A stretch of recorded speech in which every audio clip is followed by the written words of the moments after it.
RPN Singh, twice she wanted to counter you. I let her counter you now. Nirmala Sitharaman, yes. Yes, see, when I Please mentioned... validate your point. When I mentioned that the flagship program's allocation has come down, clearly the NREGS, which had about 40,000 crores allocation, that has come down to 33,000 crores now. And also, we really do not know what is the expenditure statement. We don't expect it to be anywhere over 25,000 crores, which means less is being spent, less is being allocated. So that's one argument. Second, when he's talking about rural development, actually nearly 26 kind of programs of the rural development were all rationalized and brought together in the name of the game-changing, direct cash transfer business. 5,000 crores was what was brought in that whole scheme, and not more than 5 crores are being spent till now on it. So if these are the kind of reductions which are unsaid and unseen, but very clearly seen in their survey and also in the mid-year review, very clearly this finance minister spoke a lot, allocated less. And whatever he allocated were only in token gestures such as the Nirbhaya Fund or the banks. Now I would want, as a woman, certainly a lot of things to be done for women and to bring them to become inclusive financially. But to have a bank established doesn't with 1,000 crore allocation, doesn't tell me if my retail bank, which is near my household, near my village, near my house, will be giving me additional inclusiveness or for newer people to come in. These are very clearly statements being made without elaboration. You seem to be hurt by the symbolism of the budget. You seem to be worried that it will have a political impact that will damage you. I wouldn't expect you to question now since you asked me that. RPN Singh is responding to now since you asked me that. Or not, I would just like to come in here. It is a budget which is inclusive as well as sustainable growth that we are talking about. We have tried to include women, we have tried to include the youth, we have tried to include the poor. It is something, the outlay, if you see the kind of money that is going to be going to the villages and to the poor people, and basically it has not taxed even the middle classes. It is something, besides having such a problem walking the tightrope, the finance minister has reached out to all sections of society. He has not taxed anyone unduly. Only the people who have been taxed are the super rich. Cars that have been taxed are big luxury cars. So it is something in this condition of being money situation being very tight, he has still managed to bring down the fiscal deficit. He has tried to keep inflation under control. I think doing all these kind of things, it is a budget which is completely a very commendable job as well as a very realistic budget. RPN Singh and Nirmala Sitharaman, let me draw in Kiran Mazumdar-Shaw. This debate is getting very interesting. Kiran Mazumdar-Shaw, your greatest concern and many of ours as well was about this budget, becoming obsessively populist. That has not happened. How would you rate the budget? We are seeing a very sharp critical response from the BJP. I want to hear your view. Well, like I said this morning, Arnab, and you had asked me, is it a populist budget or is it going to be a prudent budget? I think the finance minister has, tried to address both aspects. And I think the one good thing is at least it's not a negative budget with negative kind of connotations. I would say that I'm still, very skeptical about can we deliver that 6.1% growth. I'm not so sure we can do it because I would have liked to have seen more enabling policies. But having said that, there were a few positive signals that the finance minister has sent out.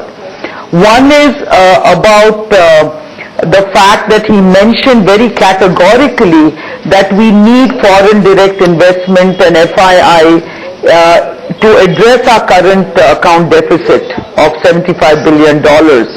I think that was very important. I think he has recognized the importance to support exports and to drive exports. I don't know whether he's done enough to actually bring in that investment confidence back into the manufacturing sector. I think we are still going to be challenged in terms of the cost of capital because that 15% investment allowance that he's giving to projects over 100 crores is not really adequate in my mind. On the other hand, he's also, focused a lot on getting money into the MSME sector.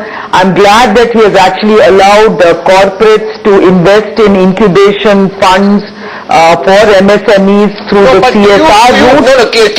Kiran Shaw, do you agree with Nirmala Sitharaman's assessment that this is a tokenism budget? I mean, do you think she's been unduly harsh? I want your direct response to what the opposition's I don't think there is too much of tokenism. Having said that, I really think that we need to focus on many of the present day challenges. For instance, I'm not very convinced that the alarming fertilizer subsidies that we are looking at of 65,000 crores, how is that being captured? I really want to see how that is being captured.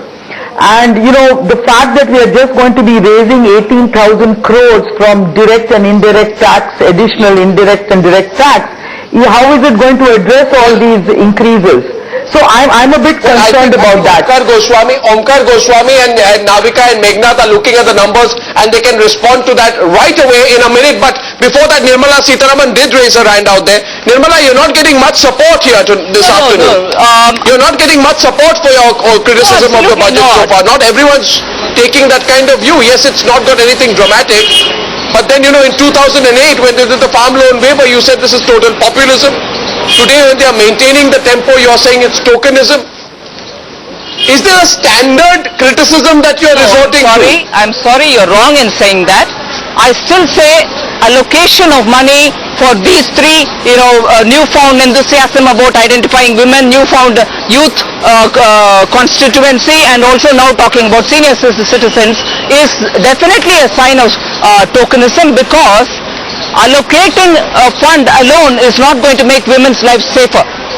You're not going to have safety for women unless you're going to do reformation in police, bring more money to the criminal justice system, give more courts. No, but that you are looking at some overall issues. No, that is the point. Why are you doing all now? That is much something before I complete, Arnav, you asked me a specific question, allow me to finish it.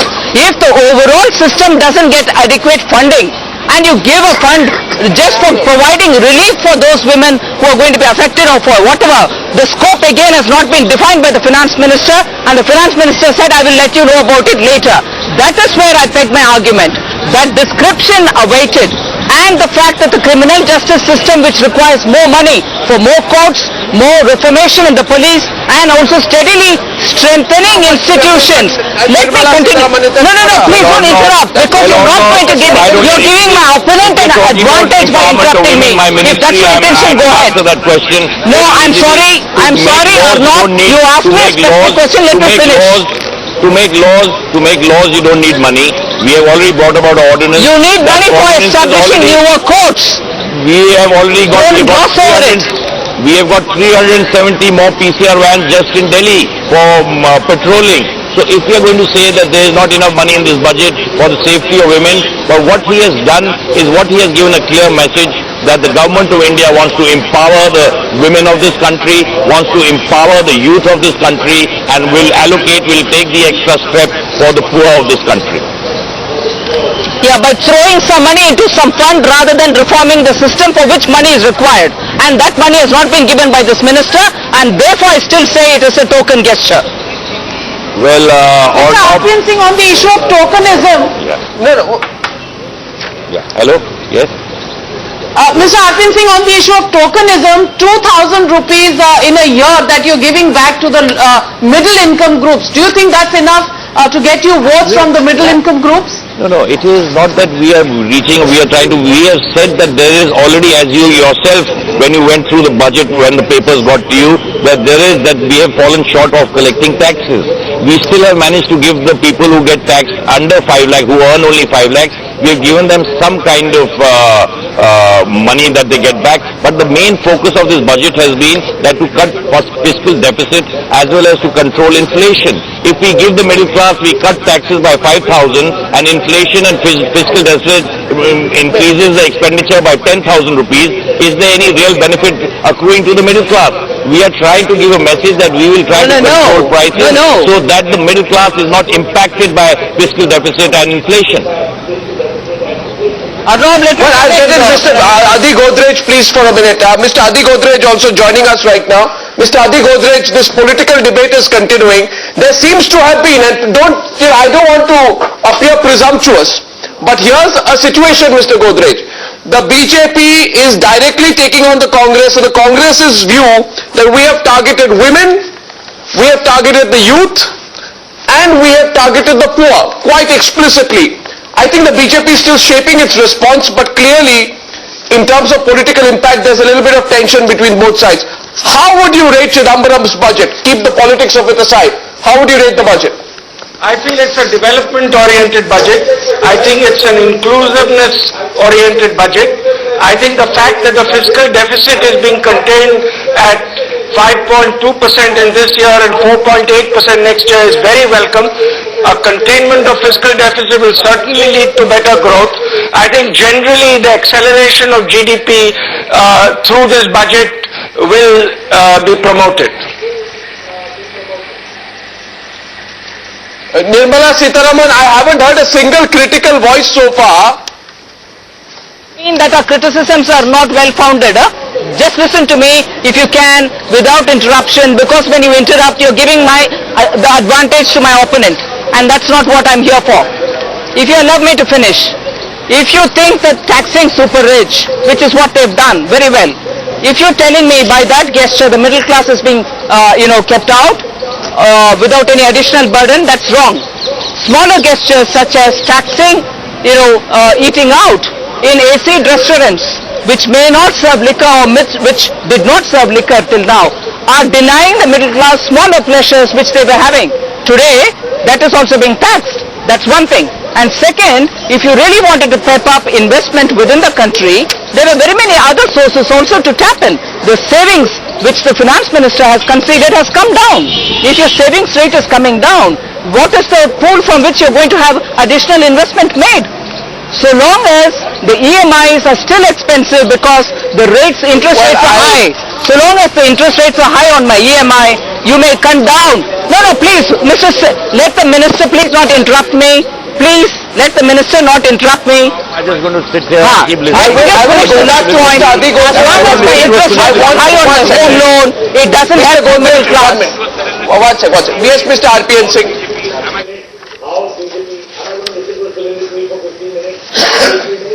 That is why even for home loans, Finance Minister even...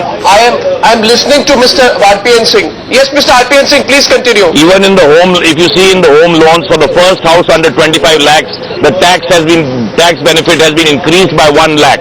So if there are all the kinds of things in this monetary position that the government is in, we have still taken that extra mile to give the kind of relief that the budget would allow us to give to the middle classes, be it in home loans, be it not taxing them, and try not to give any kind of additional kind of burden that the middle class will not be able to take at this moment. Yes, Nirmala. Yes, Nirmala.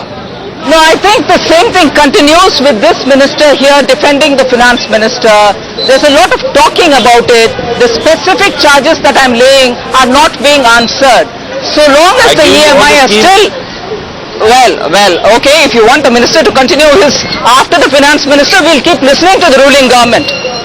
But after opposition, we feel, and Yashwant Sinha was right in saying this, there's a lot of talk, and that talk continues here. Not allowing the opposition to explain why we are saying that there is a lot of talking, allocations have not been defined, where token gestures have been made, the scopes have not been defined, the minister has pushed even the fiscal deficit, although talking about Kelkar committee's recommendations that they have accepted, the cutting down of fiscal deficit targets are being pushed to 16 and 18 and not done this year alone. So let us understand that phasing out is also happening. With that and with the reduction in the growth of the GDP, you will still have a problem which is going to be faced by the Indian economy. Already the economy is in muddle. This budget doesn't do anything good for revving the economy is what I want to tell you. Well, I'd close this political panel at this point. I'm not going to achieve consensus this afternoon between RPN Singh and Nirmala Sitharaman. I give up my attempts to achieve a consensus. I'll try again this evening. Adi Godrej, sorry for making you wait, sir. Mr. Godrej, when we spoke earlier, you had said that, when we spoke a few days back, you had said that, it was a tall order for the finance minister. But you actually think that he's gone quite far. Do you think, there were some of our foreign analysts who said directionally there isn't much change in the Indian economy. Would that even have been one of, the factors in your mind about a directional change in the economy in the pre-election year? Would that have been setting the bar too high? No, I think it's a very good budget in terms of directional change. One, containing the fiscal deficit is a very important directional change. Our fiscal deficit has been going up for the last couple of years. Very clearly this year it is being contained to 5.2% and 4.8% next year. I think that's a very important positive directional change. I think the expenditures on development and inclusiveness are a positive change. I think the emphasis on GST being introduced at an early date is a positive change. So I clearly feel this budget will lead to acceleration in GDP growth in the next financial year compared to this financial year. That's the direction we should get into, so that by the year 14-15 we are back to an 8% plus growth rate. Now, before I go back to Kiran Shaw, we've just got hold of these budget papers. If you can just, all the budget papers have just come to us, green and orange files, and here before me, Navika and Omkar have been reading these papers with great relish. May I ask Navika, Kumar and Omkar to tell us, because there's been this deep sense of cynicism that at the end of the day, this jugglery will come in the way. May I have a sense, please, from you, just a basic question to you. Is there jugglery in any of this, what we are seeing here? The basic question is the numbers that you have to look at is the fertilizer subsidy, which was provided for 60,000 crore, it's up to 65,000 crore. Food subsidies already surpassed 5,000 crore, 85,000 crore when it was actually budgeted to be about 75,000 crore, and next year it's going to be 90,000 crore. Add to that a 10,000 crore for the food security bill, so that's 1 lakh crore for food subsidy alone, and petroleum subsidy, which was almost 1 lakh crore, is expected to come down to 65,000. Omkar and Meghnad, can I have your analysis, please? This is the first real live analysis of the budget papers. I don't know if the other places have the numbers. We have the numbers. Yeah, you have the numbers. We actually have the numbers. Yeah. So let's take you through 3 or 4 critical numbers. Yeah. First, what is the growth of nominal GDP, nominal national income, that Chidambaram is working on? He is working on a little over 13%. Yeah. Okay, that is, he expects, without accounting for inflation, nominal GDP to go up by 13% from now till the next year. Okay, basically that means he is more or less looking at a situation of 6% real growth and 6.5% or 7% inflation, or 6.5. Okay, 6.5. That's number one. Number two, and this is very, very, very important. No one has yet said it. The disinvestment target, which was last year supposed to be 30,000 crores, the revised estimate is 24,000 crores, but the target for next year is 55,814 crores. Where is he going to get that from? That disinvestment target for next year, I repeat this, from 30,000 crore budgetary target of last year, his budget target is 55,814 crores. Where is he going to get that from? So he needs to do nothing to spook the market. He needs the market to continue being buoyant so that he can make this extra sale. So that's the second point. The third point is what I've been telling Navika, we've been talking about, is the way he has cut plan expenditure. Remember, the budget estimate, and I'm just going to tell you one thing, the budget estimate for plan expenditure for 12-13 was 521,000 crores, give and take a few crores. The actual expense was 429,000 crores. He cut almost 92,000 crore on plan expenditure. Nothing much was cut on non-plan. Nothing much, very little. Okay. He cut 91,000 crore on plan expenditure, which was 17%, almost 18%, 17.6% of plan expenditure. He will do that again. If he finds revenue is not buoyant, he will do that again. Believe me, from September, the ink will be taken out and the axe will be wielded. On the statement on the FRBM, he says the mid-year course fiscal correction led to complete policy reversal from fiscal expansionary model to that of fiscal consolidation. And having carried out the wage correction, the fiscal policy is aimed at further consolidation of these measures by providing realistic increase in planned and non-planned expenditure. So it's basically very simple. He is going to slash expenditure and achieve his deficit target that way, plus the disinvestment. And, it really, I think 55,000 crores is somewhat unrealistic.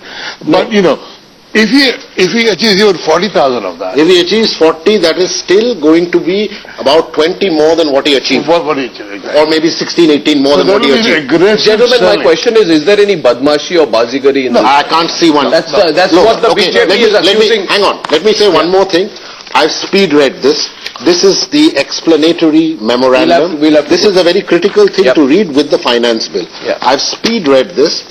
And I'm saying I speed read it, okay? It needs a little more time. And there's nothing, I haven't seen any nasty sting in the tail like we saw in Pranab Mukherjee last year when we opened page 19 and got floored. It's not here in this part. I was saying before, we needed clean numbers, and these are by and large clean numbers. Yeah, they're by and large clean numbers. Yeah, absolutely. Is that reassuring to hear Kiran Mazumdar-Shaw? On the one side, he bucks the trend of being a populist finance minister. And our economic analysts say, after having gone through the broad numbers, that there's no jugglery this time that Chidambaram can be accused of. Ms. Shaw? I mean, there's no argument on that, Arnab. The only thing I would say is that, the intent is very good, the directional intent is very good. It's about implementation. It's really about how we are going to really see whether growth happens or not. Now, on the disinvestment front, one of the points I wanted to raise was that he's talked about the capitalization of the state-run public sector banks, and he needs to put in something like 14,000 crores. Is that an opportunity for disinvestment? Why should we be injecting additional funds into this? No, Kiran, that's a very good question you've asked. I'll tell you what he's going to do. I doubt whether he may do a little bit and bits and bobs of it, but not serious disinvestment of it. He needs it because those banks need that amount of money to meet the Basel III requirements. I understand that, Omkar. I totally agree to that, but what I'm saying is and I agree with you. You've just announced, the ability for private, investment in creating banks. Why not use this as a route to allow such private individuals to start banks? I agree with you 100%. I mean, no one would be happier than I if he increased the disinvestment of public sector banks. One thing that he cannot do is, even now, Parliament won't allow him to go below 50% in any of them. So he can do partial disinvestment if he wants, right now. I'm sure he will. Yeah, I'm sure he will try and do that also. But frankly speaking, this amount is for recapitalizing the banks for this year as well as for next year, because these banks need to be recapitalized. Yeah, but every year we are pumping in 12 to 14,000 crores.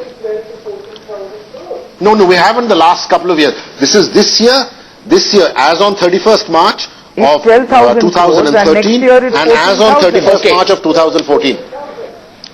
Well, I'll leave you with some more time to look at your papers in great detail here, Omkar. Kiran Shaw, I know you have to go. Thank you very much for joining us. Having said that, I would say that he has managed to stay on that tightrope. He has managed to send positive signals.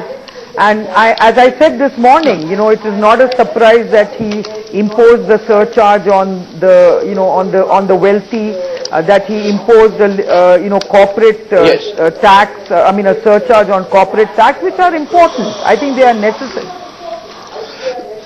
Sure. I am also joined now. Kiran Mazumdar-Shaw, thanks very much. I am now joined by Dr. C. Rangarajan, Chairman of the Prime Minister.